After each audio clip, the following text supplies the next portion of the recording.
ఇవాళ సంక్రాంతికి మా ఇంట్లో ఉన్న విందు భోజనాలు. మీరు కూడా భోంచేద్దురు కానీ రండి.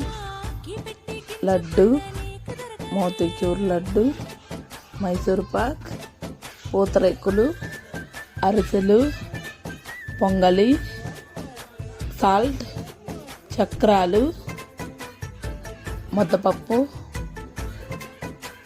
పెరుగు, సాంబార్, పులిహోర, వైట్ రైస్, గుత్తి వంకాయ కర్రీ, బీరకాయ పచ్చడి, అరటిపండు, బూందీ, గారెలు.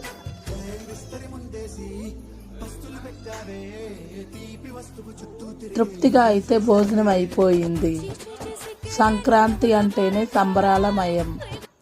అందరితో కలిసి ఇలా విందు భోజనం చేయడం అద్భుతంగా ఉంది.